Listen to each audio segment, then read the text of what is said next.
Recording it. Bismillahirrahmanirrahim. Assalamualaikum warahmatullahi wabarakatuh. Berikut akan saya sampaikan analisis komunikasi strategis dalam kasus ancaman pembekuan Dirjen Bea Cukai. Rama Haryuda, mata kuliah Komunikasi Pemerintah dan Kelompok Masyarakat Sipil, dosen pengampu Wahyu Tama, SOS MSI PhD dari Universitas Paramadina.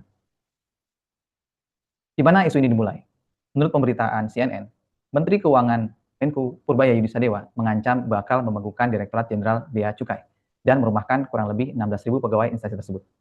Ia menegaskan sudah meminta izin kepada Presiden Prabowo Subianto untuk membenahi Ditjen Bea Cukai selama setahun ke depan. Purbaya menekankan upaya ini perlu ditempuh secara serius. Biarkan, beri waktu saya untuk memperbaiki Bea Cukai karena ancamannya serius.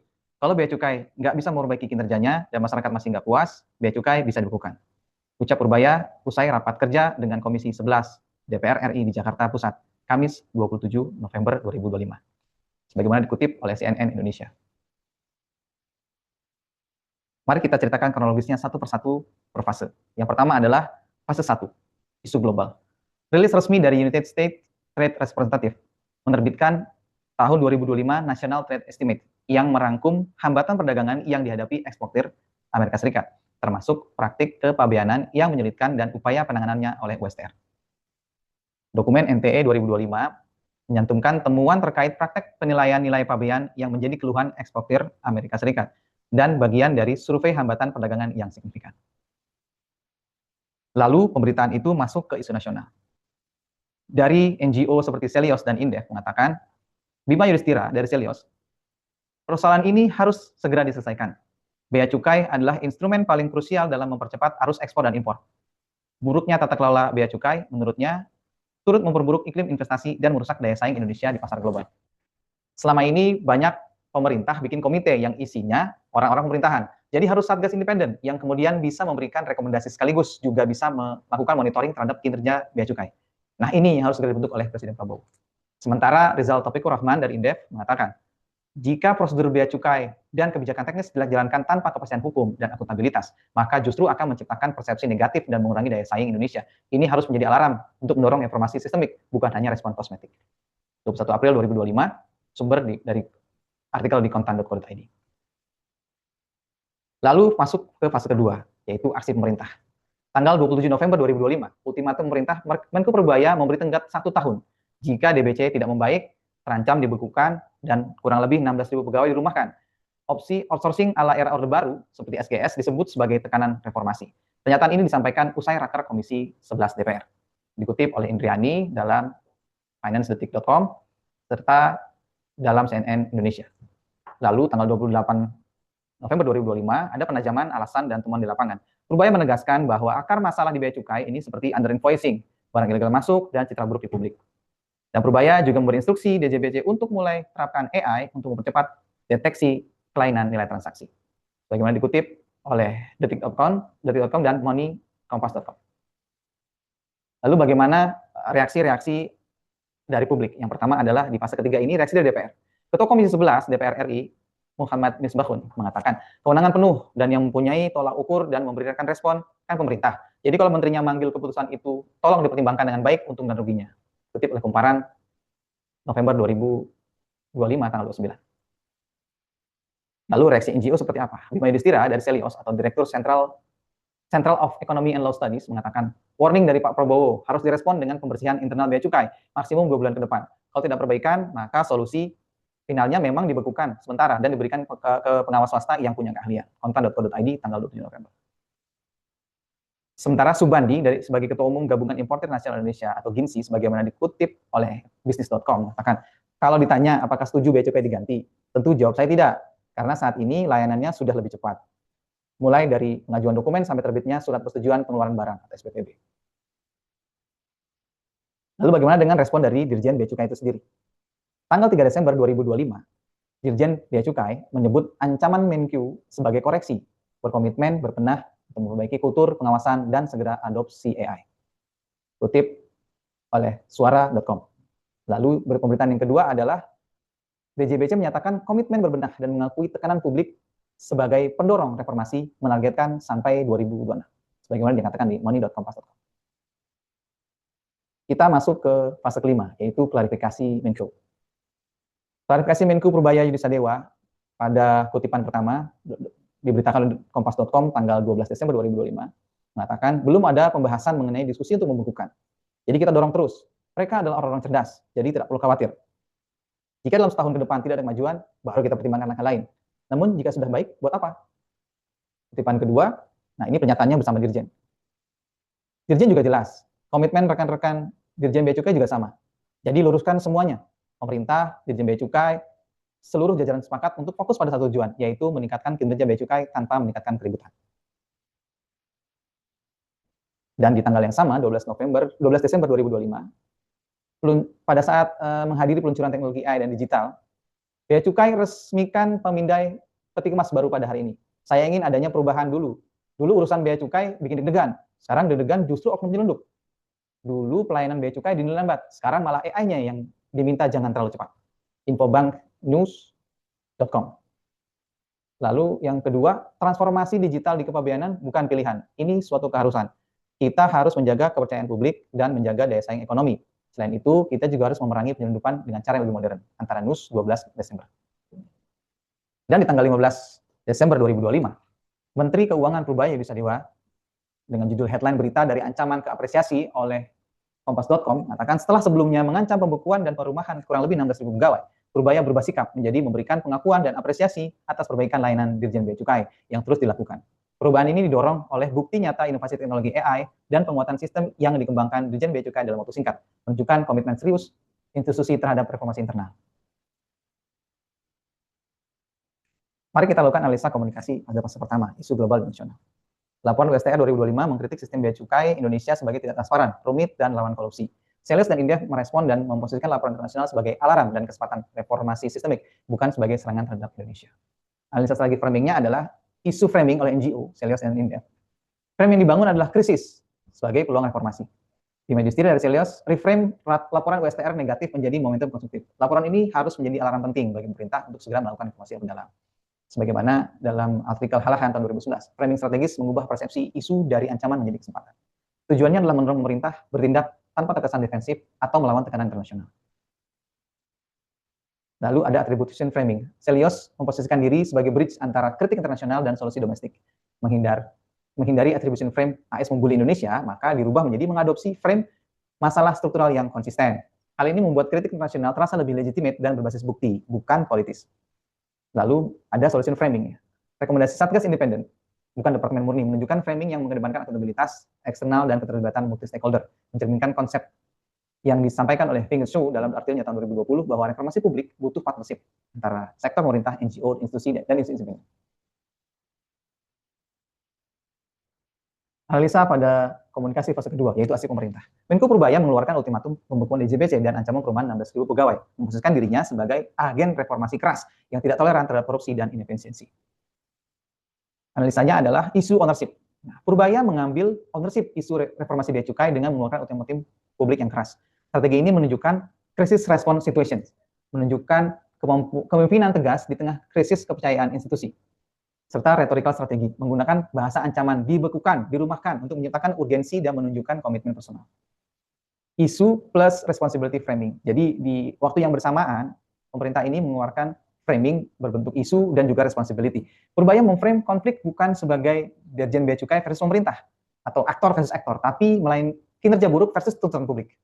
Nah, ini memposisikan dirinya align dengan kepentingan publik atau eksportir, bukan bertentangan dengan institusi. Implikasinya membuka ruang untuk Dirjen Bea Cukai berbenah tanpa kehilangan muka institusi. Public Sector Communication, sebagaimana disampaikan oleh Feng Shu tahun 2020. Menurut Feng Shu, komunikasi sektor publik harus mempertimbangkan multiple stakeholders, legislatif, eksekutif, institusi publik, sektor swasta, dan publik secara luas. Strategi Purbaya secara implisit mengkomunikasikan bahwa reformasi akan melibatkan pressure eksternal dan internal, menciptakan mediated accountability. Analisa fase ketiga, respon multi-stakeholder. DPR, Celios, dan pengusaha merespon dengan framing berbeda. DPR menekankan pertimbangan matang, Celios mendukung reformasi sistemik dengan Satgas Independen, dan pengusaha menolak opsi ganti institusi. Muncul dapat analisa sebagai berikut. Yang pertama adalah mediated confrontation. Feng Shu tahun 2020 mengartikan mediated confrontation sebagai dinamika di mana pemerintah dan non-state actors, NGO, asosiasi, think tank, dan sebagainya, tidak bernegosiasi di balik pintu, tapi secara publik melakukan negosiasi framing melalui media. DPR, nomor tahun, mengcounterframe pertimbangan untung rugi. mengecek kekuasaan eksekutif. Purbaya, dalam hal ini sebagai Menteri Keuangan, menunjukkan checks and balance legislatif. Serius melakukan counterframe, fokus pada sistem dan satgas independen, bukan pembekuan. Mengusulkan solusi teknis yang lebih sophisticated. Pengusaha melakukan counterframe juga, jangan ganti institusi, tapi perbaiki sistem. Melindungi kepentingan bisnis sambil mendukung reformasi. Strategic counterframing, sebagaimana dalam artikel Halahan tahun 2011. Setiap aktor melakukan counterframing terhadap frame dominan Purbaya, ancaman pembekuan. Namun semua counterframe tetap dalam spektrum yang sama, mendukung reformasi Dirjen Bea Cukai, hanya jalurnya yang berbeda. Ini menunjukkan konsensus implisit bahwa Dirjen Bea Cukai memang bermasalah dan perlu diperbaiki, tapi melalui cara yang berbeda.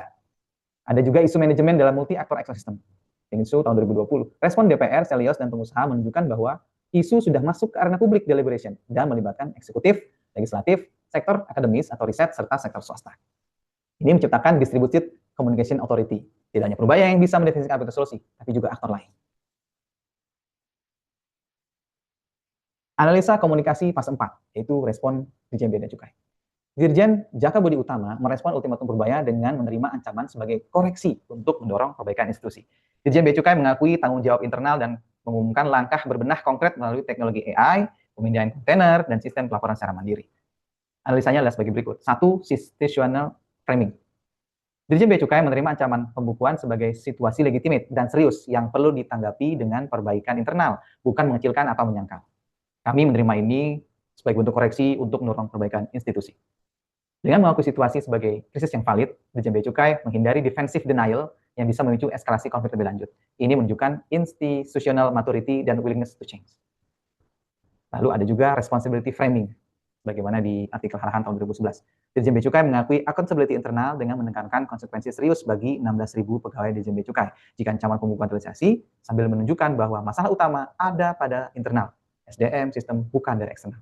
Responsibility framing yang mengakui kesalahan organisasi sendiri adalah lebih efektif dalam restorasi citra daripada blame shifting.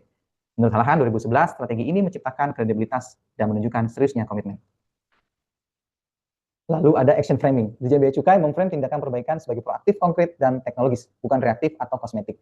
Pengumuman mencakup pemindahan peti kemas berbasis AI, pemindahan kontainer dengan teknologi X-ray, radiation portal, monitor, sistem pelaporan mandiri berbasis AI, SSR mobile, dan threat AI untuk deteksi underinvoicing. Menurut Halahan, action framing dalam terms progress dan solution adalah lebih persuasif daripada action framing dalam terms of damage control. Dengan mengumumkan teknologi konkret, Dirjen Bea Cukai mengubah narasi dari kami dipaksa berbenah menjadi kami sedang memimpin transformasi digital kepabeanan. Lalu yang terakhir adalah institutional identity protection. Tinggesu tahun 2020. Dirjen Bea Cukai melawan kritik Purbaya secara defensif. Sebaliknya, Dirjen Bea Cukai mengalihkan narasi dari institusi gagal yang harus dibutuhkan menjadi institusi resilient yang mampu berbenah melalui transformasi digital dan perbaikan SDM. Tingsu menekankan bahwa institusi publik dalam krisis harus mempertahankan institutional identity sambil menunjukkan keterbukaan terhadap perubahan melalui komunikasi publik yang akomodatif. Respon Dirjen Bea Cukai mencerminkan strategi ini dengan satu, pertama adalah menerima accepting criticism. Accepting criticism gracefully, menerima koreksi tanpa defensif postur. Yang kedua, demonstrating responsiveness, mengumumkan langkah konkret. Yang ketiga adalah maintaining institutional authority, tetap menunjukkan Dirjen Bea Cukai adalah institusi yang capable dan modern. Analisa komunikasi fase kelima, klarifikasi Kemenkyu. Purbaya mengklarifikasi bahwa pembekuan belum ada pembahasan. Fokus adalah perbaikan dan mulai memberi apresiasi atas progres Dirjen Bea Cukai. Teruskannya teknologi AI dan sistem baru digital kepabeanan. Yang pertama, analisanya sebagai berikut. Pertama adalah message control dan tone shift. Initial message November 2025 tanggal 27. Ancaman pembukuan dan perumahan 16.000 pegawai. Itu threat framing. Lalu ada revised message tanggal 12 sampai 15 Desember. Fokus pada perbaikan, apresiasi progres Bea Cukai. Ini partnership dan progress framing. Halahan menjelaskan bahwa political communicators menggunakan tone shift untuk menunjukkan bahwa threat adalah conditional, bukan absolute, untuk membuka space negosiasi. Lalu ada narrative reframing, from punishment to collaboration. Original frame-nya kan, saya akan bekukan jika tidak berbenah. New frame-nya, kami berkomitmen bersama untuk perbaikan. Lalu reframing ini lebih subtle tetapi lebih powerful. Menunjukkan bahwa Purbaya memberikan ultimatum sudah achieve desired effect. Jadi ancamannya sudah diterima dengan baik oleh Dirjen Bea Cukai untuk berbenah. Sehingga ancaman bisa diburamkan sambil tetap mempertahankan image sebagai pemimpin yang tegas. Yang ketiga, ada mediated public engagement. Peluncuran teknologi AI secara resmi di Tanjung Priok adalah demonstration of commitment melalui media.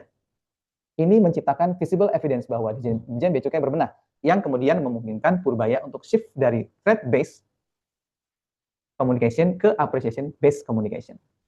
Su tahun 2020 menekankan pentingnya public demonstration dalam institutional communication untuk membangun trust. Yang keempat, political public relation strategy. Strategi Purbaya adalah classic political PR playbook. Establish problem dengan ultimatum keras, demonstrate solution dengan showcase teknologi, serta klaim kredit untuk reformasi sambil giving institution room to save space. Ini adalah strategic political communication yang menunjukkan kepemimpinan tanpa merusak institusi publik. Secara teoritis, analisnya bisa disampaikan bahwa sesuai dengan artikel tahun 2012, strategic framing membantu memahami bagaimana setiap aktor menggunakan bahasa, pesan, dan positioning untuk mempengaruhi persepsi publik terhadap isu reformasi Dirjen Bea Cukai. Framing bukan sekedar retorika, tapi strategi komunikasi yang menunjukkan outcome kebijakan. Su tahun 2020 dengan judul artikel Public Sector Communication and Mediated Confrontation menjelaskan ekosistem komunikasi yang kompleks di mana pemerintah, institusi publik, NGO, lembaga think tank, dan aktor bisnis tidak lagi berkomunikasi dalam silo, tapi dalam arena publik yang termediasi media. Ini menciptakan accountability melalui publicity dan distributed frame authority. Selain kedua rujukan artikel di atas, ada dua artikel lain yang bisa digunakan dalam komunikasi pada kasus ini. Yang pertama adalah mediatization, dalam artikel Prediction and Fallacy tahun 2020, lingkungan komunikasi yang bermediasi oleh media. Sebelumnya aktor berbicara, media dan platform digital sudah membingkai isu. Lihat sorotan USTR, diliput media, lalu viral sampai domestik. Jadi mediatization adalah konteks awal mengapa semua pihak bereaksi cepat dan opini publik terbentuk. Yang kedua, marketing after election, the potential and limitation of maintaining a market orientation in government. Les Marsman tahun 2009. Bisa dianalisis sebagai berikut. Apakah pemerintah responsif terhadap pasar politik? Setelah adu frame, publik dapat menilai apakah respon pemerintah selaras dengan ekspektasi publik. Implikasi praktis, ancaman pembekuan DJBC adalah contoh sophisticated government communication strategi yang menggunakan threat framing sebagai pressure mechanism, diikuti institutional response and public demonstrate, dan diakhiri dengan narrative threat framing menuju partnership. Ini menunjukkan bagaimana politika public relation menggabungkan hard power dan soft power untuk memenangkan situasi. Kesimpulan rekomendasi dapat dilihat dari slide berikut. Kesimpulan pembahasan ini menegaskan bahwa reformasi Dirjen Bea Cukai mensyaratkan tata kelola komunikasi yang berpusat pada dialog formal pemerintah, NGO, untuk memastikan transparansi dan akuntabilitas. Dengan roadmap reformasi yang disampaikan terbuka melalui media dan forum publik guna mengurangi ketidakpastian, kritik NGO perlu diarahkan pada solusi konkret dan pendorong institusionalisasi alih-alih daripada konfrontasi berbasis media. Sementara media menjalankan fungsi watchdog secara berimbang agar tidak mengamplifikasi konflik. Kasus di Dirjen Bea Cukai ini menunjukkan kompleksitas interaksi pemerintah, NGO, media, dan publik dalam isu sensitif. Sehingga diperlukan arsitektur komunikasi yang mampu menyelaraskan ekspektasi pemangku kepentingan dan membatasi noise informasi. Dengan demikian, konsolidasi kanal prosedur dan norma komunikasi menjadi prasyarat untuk stabilitas kebijakan dan legitimasi reformasi. Secara teoritis, dinamika tersebut dapat menjelaskan kerangka Su, Halahan, Les Marsman, dan juga Frederickson. Implikasinya adalah adopsi komunikasi yang inklusif dan responsif, integrasi pesan lintas kanal, penentuan framing yang tepat, serta manajemen media strategik untuk mengelola isu sensitif. Berkat ini tidak hanya untuk meminimalkan konflik, tapi juga memperkuat kapasitas pemerintah dan NGO dalam membangun kepercayaan publik melalui mekanisme transparansi yang sudah diverifikasi. Pada akhirnya, keberhasilan reformasi bergantung pada keterpaduan strategi komunikasi, kualitas substansi kebijakan, dan konsistensi institusional dan merawat akuntabilitas. Man of the match-nya adalah Pak Purbaya yang mengorkestrasi perubahan dan reformasi di Dirjen Bea Cukai ini dengan baik. Terima kasih. Assalamualaikum warahmatullahi wabarakatuh.